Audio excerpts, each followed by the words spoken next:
अरे दीपिका, देखा कैसे देश में विश्व युद्ध सा माहौल चल रहा है। और वो क्रिकेटर की शादी यार कितनी ग्रैंड थी।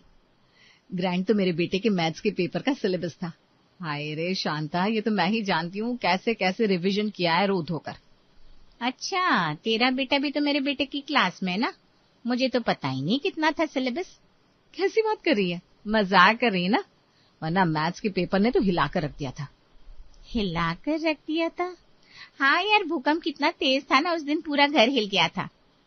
किस दिन? मुझे तो कुछ फील ही नहीं हुआ। और वैसे भी देर शाम को तो राहुल का डिनर बनाने में बिजी रहती हूँ मैं। ऊपर से अगले दिन स्कूल के ब्रेकफास्ट की तैयारी रात को ही कर लेती हूँ मैं। शांता बाहर निकली और सोसाइटी के गेट के पास खड़ी रेखा और सुमन को देखते हुए बोली, अरे रेखा, सुमन सुनो, अभी दीपिका से मिल के आ रही हूँ। अरे क्या बताऊं देश में क्या हो रहा है, और उसको बस राहुल राहुल राहुल। हाय हाय शांता, मैं तो पहले से कहती हूँ वो औरत दुनिया में रहती नहीं। उसकी दुनिया बस वो बच्चा है और वो किचन। अरे यार, मैंने तो पिछले महीने किटी के लिए बोला था उसको। बोली राहुल का टेस्ट है तो नहीं आ सकती। फिर बोला अगले महीने आ जाना, तो बोली राहुल का टूर्नामेंट है। अब बताओ यार कितने बहाने हैं। किटी में आना है तो आ जाओ, 2 घंटे की तो बात है। और वो भी 2 घंटे उसको नहीं मिलते, क्योंकि अगर किटी में भी आ गई तो घर जाके राहुल के लिए स्नैक्स कौन बनाएगा।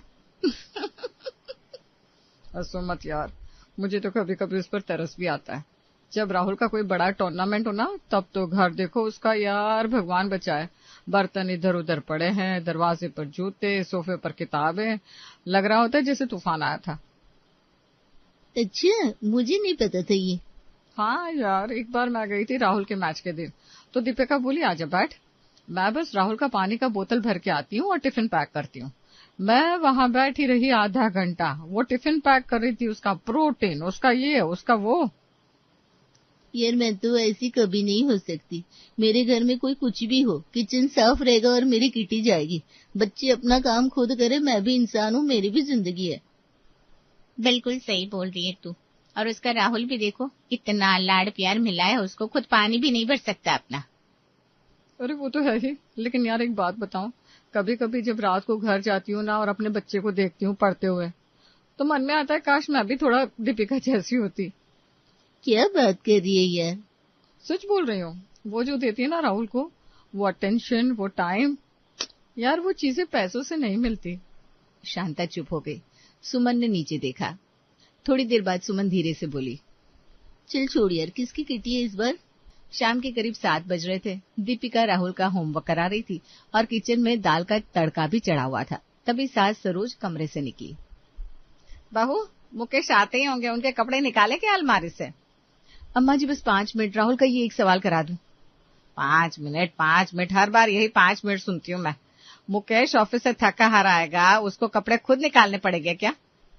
मेरे जमाने में तो हम दरवाजे पर ही खड़े रहते थे। अम्मा जी, आपके जमाने में बच्चों का इतना होमवर्क भी तो नहीं होता था ना? वो सब मुझे नहीं पता। और सुनो, कल से मुकेश को सुबह बादाम दिया करो। कितनी बार कहा है मैंने, दिमाग तेज रहता है उससे। ऑफिस का काम है, थकान रहती है।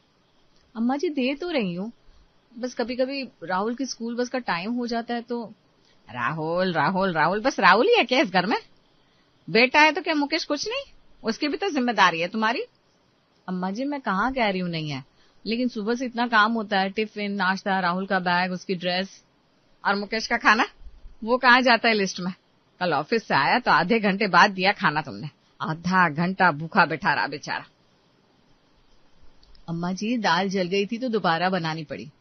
और दाल जलती क्यों है? क्योंकि ध्यान नहीं रहता। ध्यान कहाँ रहेगा जब सारा दिन राहुल के पीछे लगी रहोगी। घर देखो, पति देखो, बाकी सब बाद में। दीपिका का गला भर आया, वो कुछ बोलने वाली थी तभी राहुल बोला, मम्मा ये वाला सवाल नहीं समझा। हाँ बेटा अभी आई, देखा अभी भी वही। दीपिका धीरे से बोली, अम्मा जी मैं कोशिश करती हूँ सच में, बस हाथ कम पड़ते हैं, काम ज्यादा है। सरोज थोड़ा रुकी, कुछ बोली नहीं। आंचल ठीक करते हुए अपने कमरे में चली गई। दीपिका ने एक लंबी सांस ली और वापस राहुल के पास जाकर बैठ गई।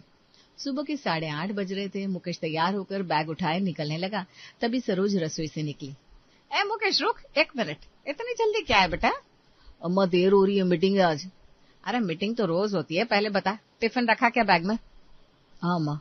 दिखा, अरे दिखा मुझे। अरे ये तो बहुत छोटा डिब्बा है, इसमें क्या खाएगा तू दोपहर को? दीपिका को कहा था मैंने बड़ा वाला डिब्बा दे। अम्मा ठीक है ना, इतना ऑफिस में कैंटीन भी है। अरे कैंटीन का खाना मत खाया कर, बाहर का खाना है, पेट खराब होता है। और सुन, पानी की बोतल रखी क्या? हाँ अम्मा। बादाम खाए सुबह? अम्मा अरे बता ना खाए कि नहीं। नहीं खाए, जल्दी थी। देखो यही तो कह रही हूँ मैं, कोई देने वाला हो तो खाए ना। चल रुक, अभी ला रही हूँ मैं। अम्मा सच में देर हो रही है, शाम को खा लूंगा। और फाइल्स भी रखी है ना, मोबाइल चार्जर भी है और पर्स भी। अब जाऊं मैं? जा, लेकिन खाना वक्त पर खाना बेटा। मुकेश निकल गया। दीपिका अंदर राहुल का बैग लगा रही थी। उसने मुकेश को आवाज भी लगाई थी सुबह बादाम के लिए, लेकिन राहुल की यूनिफॉर्म का बटन टूट गया था तो वो उसी में उलझ गई। थोड़ी देर बाद दरवाजे की घंटी बजी। पड़ोस की कमला आंटी आई थी। आओ आओ कमला, बैठो, चाय पियोगी? हाँ चलेगी। मुकेश गया है क्या ऑफिस? हाँ अभी गया, भूखा ही गया बेचारा, बादाम तक नहीं मिले उसे सुबह। क्यों, दीपिका ने नहीं दिए? अब कमला क्या बताऊं, बहू को फुर्सत होता अपना, सारा दिन राहुल में लगी रहती है। पति ऑफिस जा रहा है, उसे देखो, उसका ध्यान रखो, ये सब कहाँ होता है इससे। अरे बड़ा फर्क होता है इन छोटी छोटी चीजों से। मेरे घर में तो मेरी बहू सुबह उठ के पहले मेरे बेटे का नाश्ता बनाती है, फिर बाकी सब। यही तो चाहिए ना, पर क्या करूं, समझाते समझाते थक गई हूं मैं। दीपिका अंदर से सब सुन रही थी। हाथ में राहुल की कॉपी थी और सीना भारी हो गया था।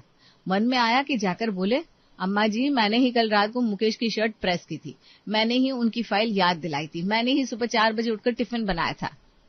लेकिन होंठ बंद रहे, आंखें थोड़ी भर आई। तभी अंदर से आवाज आई, मम्मा ये असाइनमेंट वाला पेज कहाँ, मेरा मिल ही नहीं रहा। दीपिका ने एक बार आंखें पोंछी, लंबी सांस ली और मुड़ गई। आई बेटा।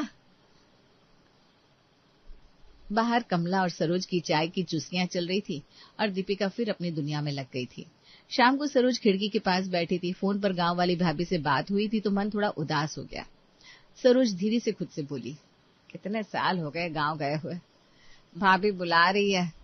आम भी आए होंगे अभी बगीचे में, पुराना कुआं, वो नीम का पेड़, बड़ा मन है जाने का।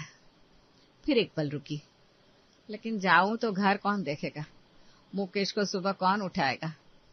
दीपिका है तो सही, लेकिन दाल में नमक कम डालती है और बिजली का बिल पिछली बार भूल गई थी भरना। नहीं रहने दो, घर छोड़ के जाना ठीक नहीं है। उधर उसी वक्त दीपिका बेडरूम में बैठी माँ का मैसेज पढ़ रही थी। दीपिका मन में बोली, मम्मा बुला रही है, कितने दिन हो गए मम्मा के हाथ की कढ़ी खाए। वो गली, वो छत, भाई से मिलना, बस 2-4 दिन के लिए चली जाऊं। फिर राहुल की डायरी पर नजर पड़ी। अरे अगले हफ्ते तो साइंस और हिंदी दोनों की टेस्ट हैं राहुल के, अभी सिलेबस भी आधा बाकी है। नहीं अभी नहीं जा सकती, मम्मा को बोल दूंगी अगली बार पक्का। दोनों चुप रही और दोनों अपनी अपनी जिम्मेदारी में वापस लग गई। अहोई अष्टमी का दिन था। ये व्रत माएं अपने बच्चों की लंबी उम्र और अच्छी सेहत के लिए रखती हैं। सूरज निकलने से पहले खाना और फिर शाम को तारे देखकर ही पानी, पूरा दिन निर्जला। सरोज ने सुबह 4 बजे उठकर ही पूजा की थाली सजा ली थी। दीपिका किचन में थी, राहुल का टिफिन बना रही थी, खुद कुछ नहीं खाया था। सरोज अंदर आई तो दीपिका को देखकर बोली, तो व्रत कर रही है क्या आज? हाँ अम्मा जी, राहुल के लिए। अरे नहीं तुम मत कर, राहुल अभी छोटा है, इतनी जल्दी क्या है, बड़ा होगा तब करना। अम्मा जी छोटा है तभी तो और जरूरी है, भगवान से मांगना है उसके लिए। अरे सारा दिन काम करके है तू, बिना पानी के नहीं होगा तुझसे, और वैसे भी घर का खाना तो बनाना ही होगा, व्रत में थकान होगी, रहने दे। अम्मा जी आप भी तो रखती हैं। अरे मैं अलग हूँ, मुझे आदत है, तू छोड़ इस साल। दीपिका कुछ नहीं बोली, चुपचाप काम में लग गई। थोड़ी देर बाद मुकेश आया। अम्मा तूने दवाई ली क्या आज? अरे कल से लूंगी, आज व्रत है बेटा। अम्मा बीपी की दवाई है, एक दिन भी छोड़ मत। मेरे बेटे के लिए रख रही हूँ, बीच में मत आ तू। मुकेश चला गया। दोपहर तक घर का सारा काम दीपिका कर चुकी थी। झाड़ू, पोछा, राहुल का होमवर्क, सास का कमरा साफ, खुद बिना एक बूंद पानी पिए।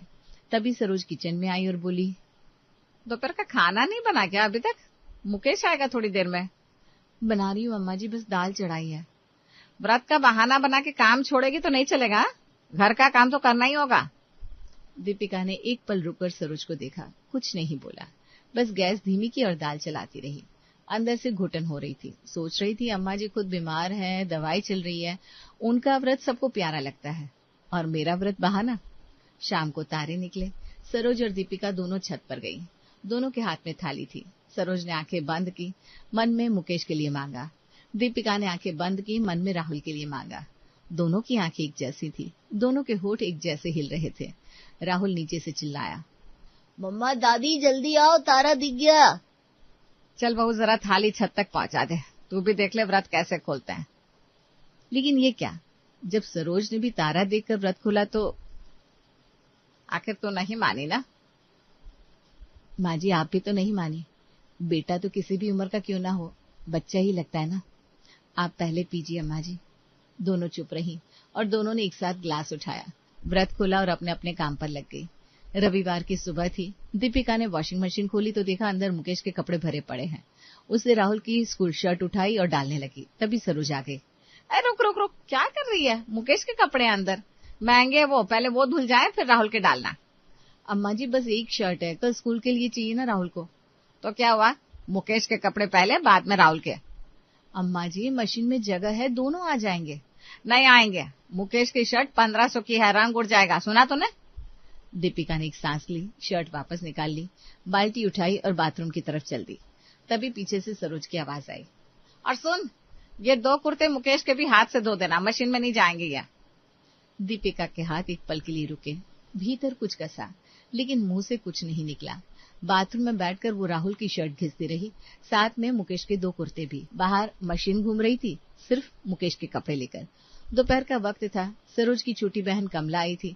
दोनों बहनें बरसों बाद मिली थी। सरोज किचन में थी, मुकेश के लिए कढ़ाई वाला आलू बना रही थी। पहले आलू भूनो, फिर मसाला कसो, फिर धीमी आंच पर पकाओ। लंबी मेहनत वाली सब्जी। कमला पास में बैठी थी। तू बता कमला, घर में एक बहू है लेकिन सारा काम मुझे ही करना पड़ता है। वो तो बस राहुल राहुल करती रहती है, दिन भर बेटे के पीछे लगी रहती है। पति को देखे ना घर देखे। अच्छा, सच बोल रही हूँ। आज देख, मुकेश की फेवरेट सब्जी बनी है, मैं बना रही हूँ। वो कहाँ है? राहुल को पढ़ा रही है। अरे तो पढ़ाने दे बच्चा उसका। लेकिन घर की भी तो जिम्मेदारी है ना। अब पता नहीं क्या क्या बनाती है खाने में। मैं देखिए मुकेश की मनपसंद सब्जी बना रही हूँ खुद खड़े होकर। तभी सरोज हाँफने लगी, कड़छी रोककर दीवार से टिक गई।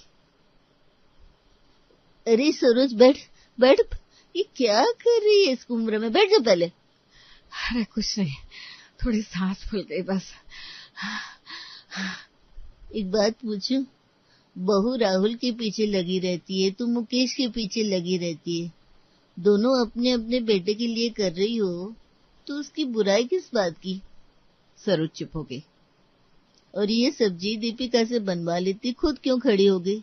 इसलिए ना क्योंकि उसे पसंद है? फिर क्यों वो किसी और के भरोसे अपने बेटे का भविष्य छोड़ दे? दरवाजे के पास दीपिका रुकी हुई थी। हाथ में राहुल की कॉपी थी। उसने एक लंबी सांस ली, आंखें हल्की हो गई। आज किसी ने बिना मांगे उसके हक में बोला था।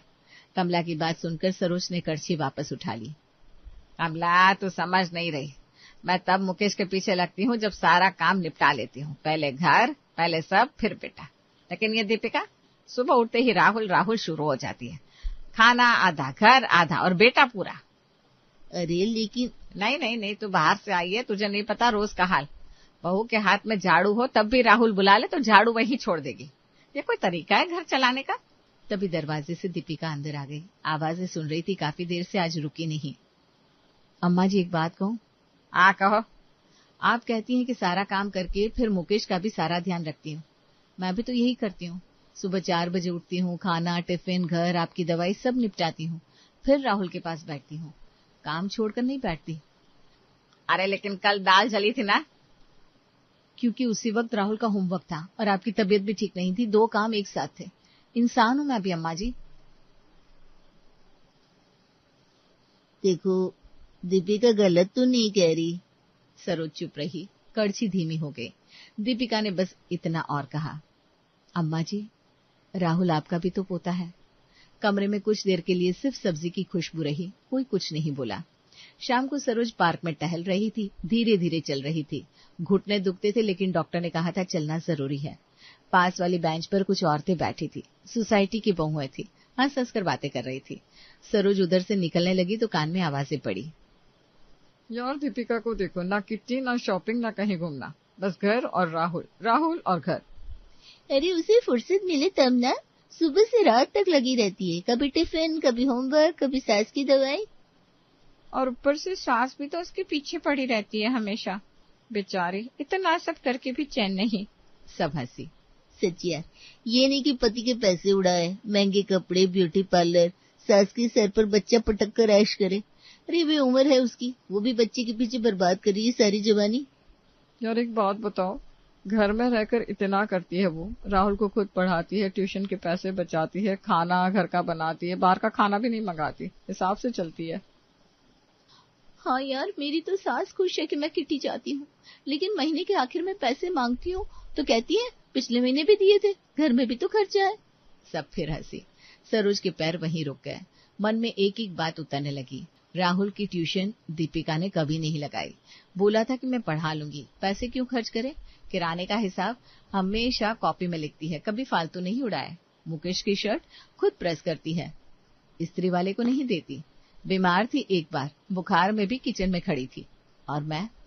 सरोज की आंखें भारी हो गई। मैंने उसे क्या दिया? बुराई, शिकायत, पड़ोसनों के आगे बेइज्जती। वो घर की तरफ चलने लगी। पैर पहले से तेज थे। दरवाजा खुला तो दीपिका राहुल को गणित समझा रही थी। सामने कॉपी खुली थी। चाय ठंडी हो चुकी थी, खुद पीना भूल गई थी। सरोज वहीं खड़ी रही, कुछ देर देखती रही। दीपिका ने ऊपर देखा। अम्मा जी आ गई, चाय बनाऊं? सरोज कुछ नहीं बोली, धीरे धीरे चलकर पास आई। दीपिका उठने लगी तो सरोज ने हाथ पकड़ लिया। अम्मा जी क्या हुआ? सरोज की आंखें भर आई थी। उन्होंने दीपिका को गले लगा लिया। मुझे माफ कर दे बेटा, मैंने तुझे बहुत कुछ कहा लेकिन तूने कभी जवाब नहीं दिया, कभी घर नहीं छोड़ा।